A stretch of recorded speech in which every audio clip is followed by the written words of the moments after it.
Clap your hands, please, and welcome Clara Fernández-Vara.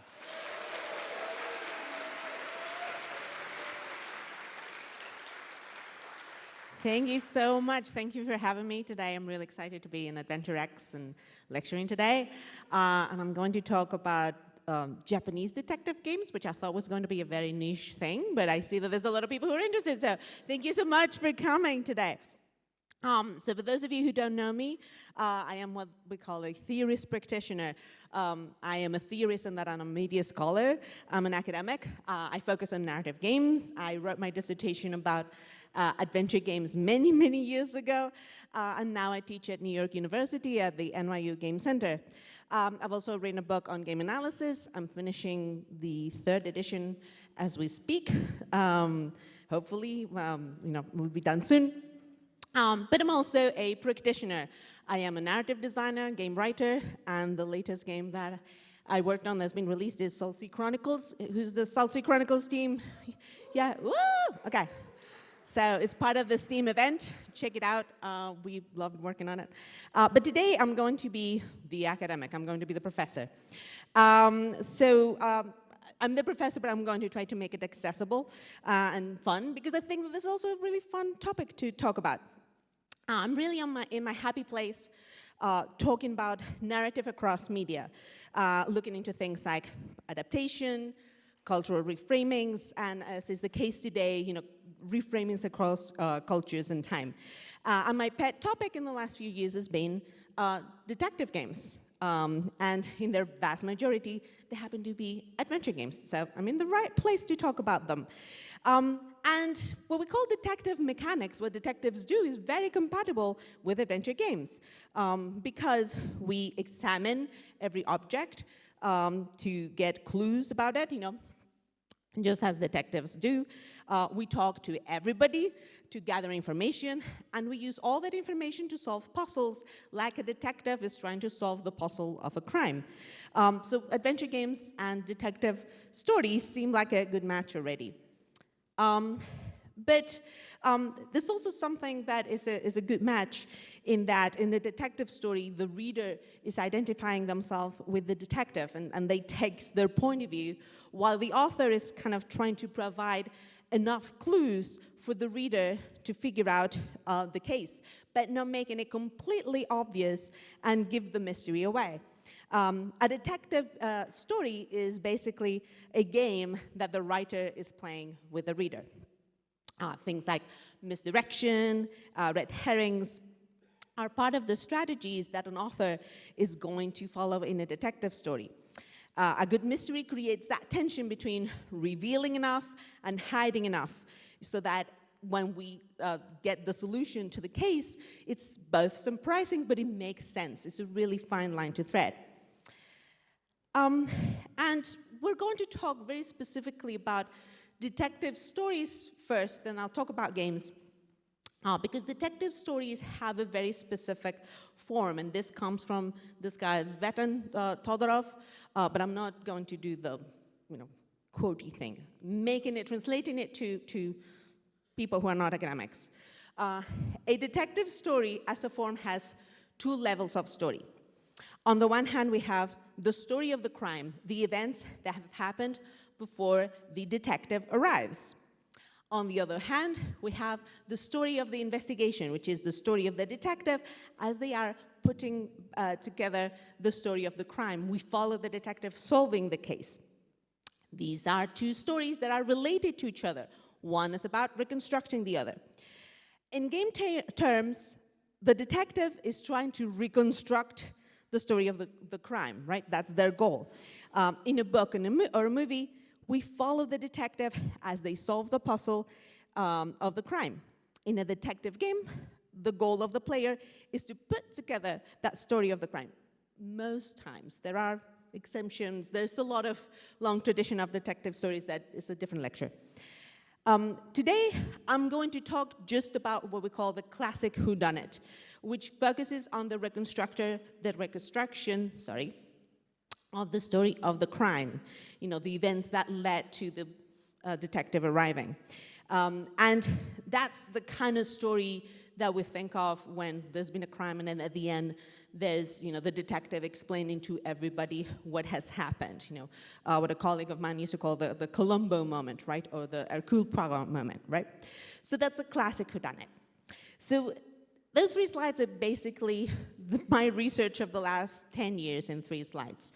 But today I'm going to talk more specifically about Japanese detective games and the relationship with literature and other forms of Western storytelling and Japanese storytelling. And I want to talk about it, and this research has been like super fun to do because it sets a really interesting precedent on the actual origins of Japanese detective games. Very often we talk about them as visual novels, but they're really at heart and at core, they've always been adventure games. So let's start first with the history of Japanese detective fiction. So I don't know if you expected to hear about Japanese literature today, but that's what you're getting in the next few slides. So the origins of Japanese detective fiction actually come from the early whodunits, the early detective stories. And this is a genre that started in the second half of the 19th century in Europe, mostly in the UK, but also in North America with authors like Edgar Allan Poe, with stories like The Murders of the Rue Morgue, which is often considered, the first or one of the first detective stories or modern detective stories. And this story is what we call a locked room mystery because there was a murder that's taken place, but nobody knows how anybody came in and out. It's something that defies logic. And here's the key of what detective stories are bringing to the genre in storytelling. We have a situation that doesn't make sense, but we have a detective, in this case, Auguste Dupin, who likes riddles, is a scientist, and he brings logic and reason in order to tackle an impossible murder, or a murder that initially looked impossible to have taken place. So detective stories are really quintessentially about the arrival of reason, the arrival of logic as a way to solve problems. When these stories got to Japan at the end of the 19th century, we had translators who, rather than translating it directly, reading one line and then copying it into the target language, what they would do is reading them first and then rewrite it from memory. So it was not really a translation, it was an interpretation, it was like a remembered version of it. They would not quite be directly translated. And this was how they arrived into Japan. And it was an alternative to other types of storytelling of the time. So detective stories, rather than detective stories, crime stories in Japan were of 2 types. We had courtroom narratives, where we had the stories of crimes that very wise judges would solve and would always bring the culprit to justice, or the kind of, the thrilling stories of criminals that would do horrible deeds, but were always, brought to justice. And, what these stories kind of were against the Western format that was brought from detective games, because we had these 2 levels of the story that we just talked about. The courtroom narratives and criminal biographies were told in chronological order, one thing after another. There was only one story. Whereas detective stories coming from the West would have this split format. Whereas courtroom narratives were about reassurance, we knew that it was all going to end up with a criminal being, going to jail.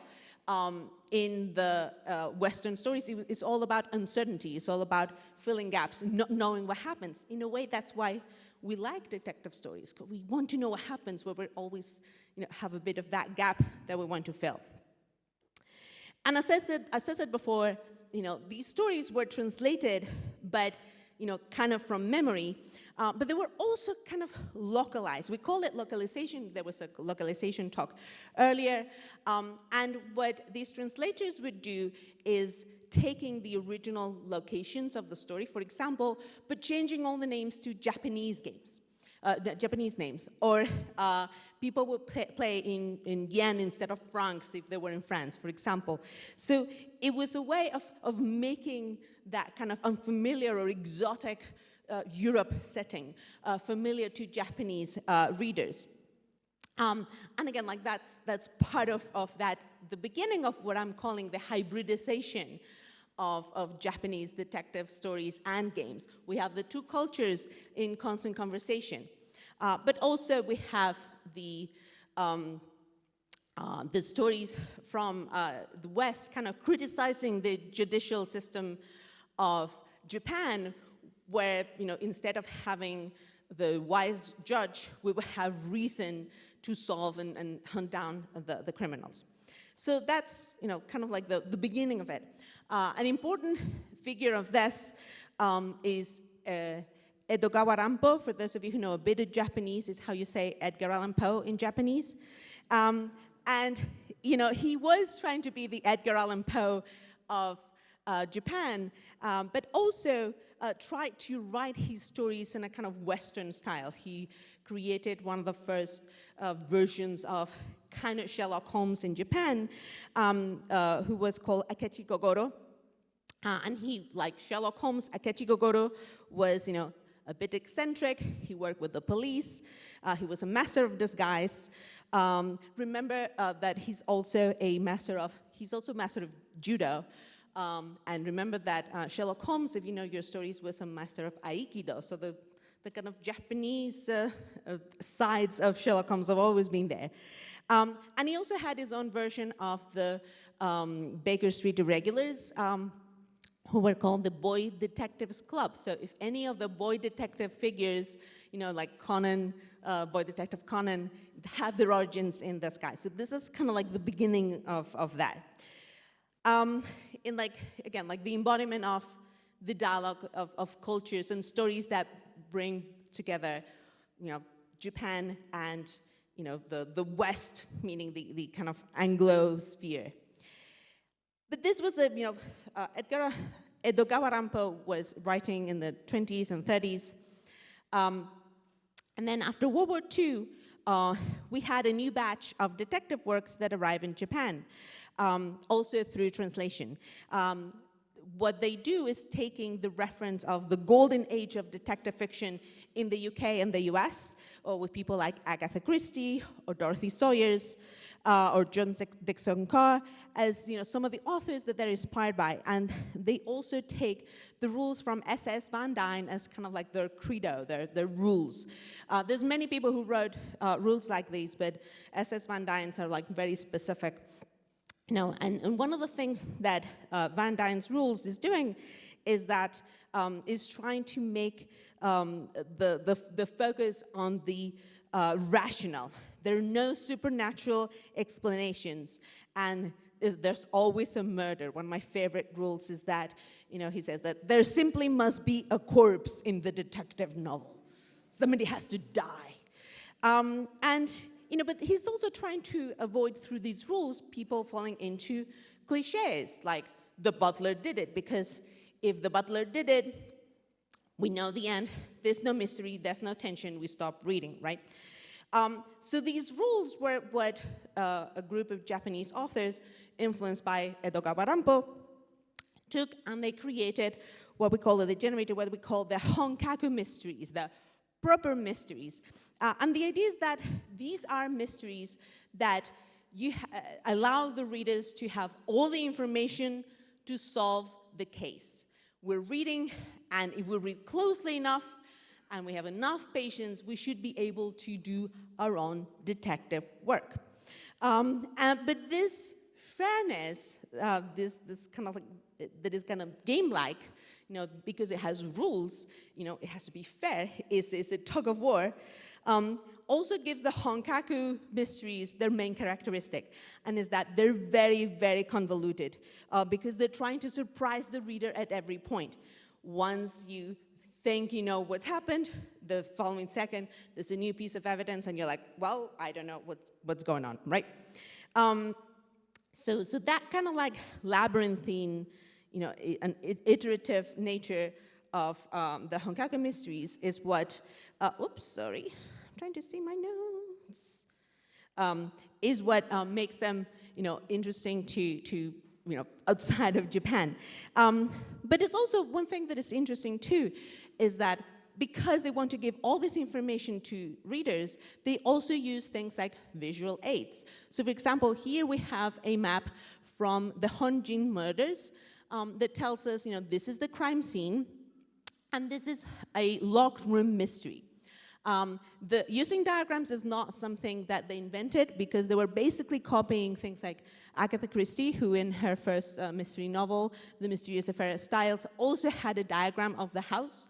So they're giving us a map, as if it was a game, right?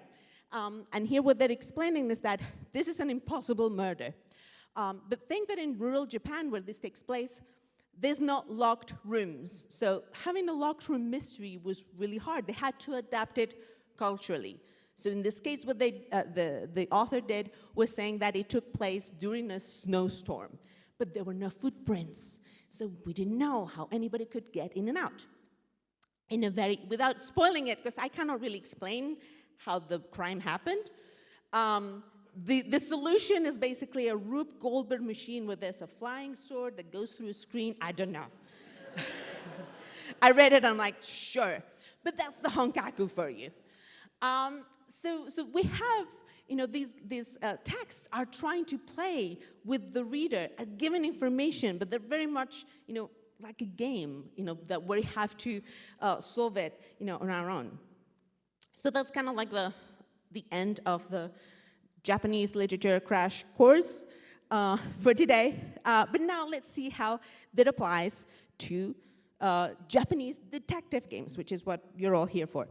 So what is interesting is that Japanese detective games do a lot of these things again, a lot of the kind of cultural adaptation, and they are also taking inspiration from some of these works. So the beginning of this influence starts with Roberta Williams' Mystery House. So roughly 100 years after detective fiction arrived in Japan, we have this game that got to Japan as well. If you're not familiar with it, you should. This is kind of adventure game origins that you should know. This is Roberta Williams' first game that she worked on with her husband, Ken Williams. And it's a graphical text adventure game. We have an illustration, and we have a very brief explanation of what the illustration is about.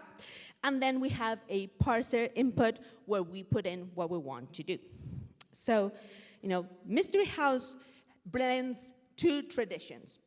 On the one hand, from games, it is a scavenger hunt where players have to go around and pick up an object. In our case, we have to find a lost diamond necklace. That's the goal of our game. And this comes from the game that inspired Roberta Williams. It was Colossal Cave Adventure, which was essentially a scavenger hunt as well. In her case, she played it and said, I can do better. I can just put in graphics. So what she did was mixing that with a mystery novel or a murder mystery in the style of Agatha Christie, and especially something like And Then There Were None. At the beginning of the game, there's 7 guests, more adventure game references right there. And as we go around and trying to find the necklace, they start dying in horrible ways. So there's that. So this was the game that, we had this dentist who played it, and he realized that he liked it, and he started making his own version. Like the translations of detective stories a century before, he played Mystery House and then made his own game from memory. This is one of those exciting things when you're a researcher. And it was popular enough, it was very influential, it was released commercially, and then there was a Mystery House 2. They had a sequel. And again, like we see the influence in that, for example, in the graphics here, we have a better version of the house that we saw in the beginning of Mystery House, but it's a remembered version. What it does is really just making it into a scavenger hunt. It's Mystery House, but there's not quite a mystery. Nobody dies. It's just about finding this diamond. But it did help Western adventure games land into Japan. It set the precedent of how to interact with story-driven games. And it became the reference for the next game that is really important. I don't know if anybody's familiar with this game, Portopia Serial Murder Case. This game, it was made by Yuji Horii, who then went on to make the Dragon Quest games. And all he wanted to do was a game where you could talk to the computer to solve a case. He was inspired both by Mystery House, but also by an advertisement, not the game itself, an advertising of Infocom's Deadline, another detective story. And he thought, well, we can make a game where we can go around and talk to people and solve a murder. So this was very successful, so that it was later ported to other platforms like the Famicom, the Nintendo Entertainment System, and the rest of the world.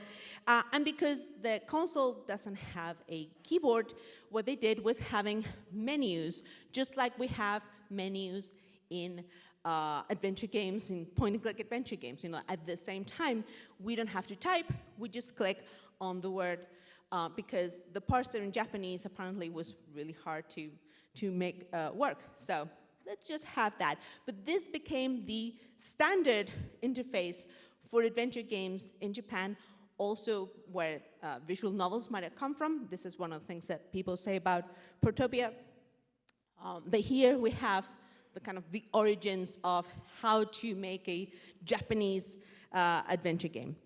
And I'm going to skip this, but you can torture people for information, but you can ask me about that later after the talk. But one of the proofs that how influential Portopia has been is that just recently, Square Enix has released a version of Portopia as a tech demo of their new AI system, where you can talk to your assistant to solve the case. It's kind of broken. I can talk about it later after the talk. I can rant about it. But it kind of goes back to the origins of it being a parser game, right? But it was a really influential game because people like Hideo Kojima played this game. And this was one of the games that inspired and showed him, how the possibilities of games as an expressive medium, right? He loves it so much that he included as a Easter egg in Metal Gear Solid 5. It's a tape that you can pick up, and when you play it, it starts buzzing, and it's just the data file from Portopia. That's what it is. But this was one of his inspirations to then come to make games as a professional life and be weird, which is what it's always been. And then there's also really bad Sherlock Holmes games. I'm going to skip this. I just want to mention that they were sold as the real adventure game. But again, you can ask me about this because I want to finish on time. But they're pretty terrible. But they do follow the Portopia model. And so does the Famicom Detective Club games. It's a duo of games. Use this interface.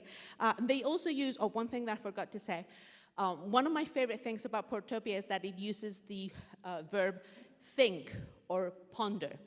And that's basically the hint system of the game.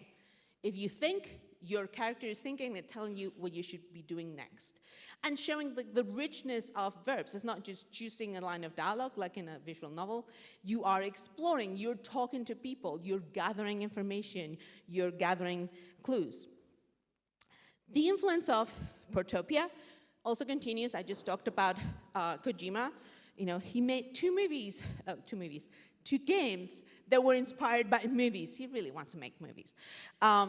And that's not new. In '88, he made Snatcher, that was basically Blade Runner, unashamedly Blade Runner with Akira, and we are a Blade Runner hunting down snatchers instead of androids, but that's basically what it is. This game did come out outside of Japan. Police Knots, another game. He likes Hollywood movies, takes place in a space station, but the protagonists are basically Mel Gibson and Danny Glover. But he's following the Portopia model, and that's one thing that, is important here. And it's also important, and think about his work even now, he's always blending this like Hollywood movies, Western culture with Japanese culture and bringing it together. And this comes from detective games. It's something that is part of his obsession, but he's been doing it for years. And then, with what I have left, of course I had to talk about Ace Attorney, right? Everybody knows Ace Attorney. Yes. So I'm going to cop out just a bit because this can be its own lecture. In fact, it is already. I've already given this talk at Narrowscope earlier this year. If you look for Narrowscope 2023, take that, the multicultural origins of the Ace Attorney series. It's all there. It's like another half hour of this. But I'm going to give you the summarized version of it. So a lot of you will be familiar with Ace Attorney. It's a court drama where we have to defend somebody who has been wrongly accused. And most times, it's murder, like S.S. Van Dyne indicated. Our goal is to turn around the case and prove that our client is innocent. So this game relates back to those courtroom narratives of judges imparting justice, but really what we're doing is detective work. We have the two stories.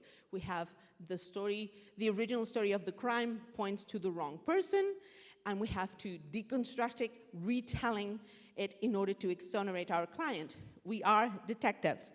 And what we're doing, we don't need to know any law to play Ace Attorney. No law. You just have to set the record straight. You're just retelling the story. And this comes from, and this is the quick summary, this comes from the origins of these stories. Shu Takumi, the director of this game, really liked Perry Mason. If you watch Perry Mason, all the cases, or most of the cases in Ace Attorney, follow the structure of Perry Mason. It's exactly the same. It's a courtroom drama where we have detective work to set the story right. But I want to finish, I'm done. I want to finish with the last two installments of the series because it's kind of like a beautiful way to close the circle. The Ace Attorney Chronicles was released a couple of years ago, finally outside of Japan. And they take place at the time where detective fiction arrived in Japan. And if you've played them, they're also about this dialogue across cultures. We have a Sherlock Holmes, is a detective, but we're not Sherlock Holmes. We are a rookie lawyer who is trying to figure out, Sherlock Holmes always gets it wrong, so we're trying to correct him. But it's also, important because, one thing I forgot is that the Ace Attorney stories are also very convoluted. There's like a retelling and retelling. That's out of the Hankaku novels. But in this case, we have this idea of like a lawyer who comes to Fantasy UK to learn about the Fantasy UK judicial system and then bring it back to Japan. We have the same cultural phenomenon that happened in the 19th century. They've made a game about it, which I find is really lovely. And that's kind of like the speedrun version of this. But the tradition follows. We have plenty more detective games from Japan in the last, 20-something years. That's a different lecture that I'm not going to give. And because I'm out of time, I'm not going to talk about Escape the Rim, but there's something about Japanese games being about locked spaces that kind of come in and out. So, as a summary, that was a lot of information. Thank you for your patience. We have, detective stories have a Western format that challenge pre-existing Japanese literary forms. And that's also caused Japanese fiction and Japanese games to be a dialogue across cultures, and very interesting hybrid. And all of these games are mainly adventure games because of their stock, because of where they come from, focusing on actions, focusing on detective actions, rather than just choosing like individual levels. And that's it. Thank you so much. Thank you very much, Clara.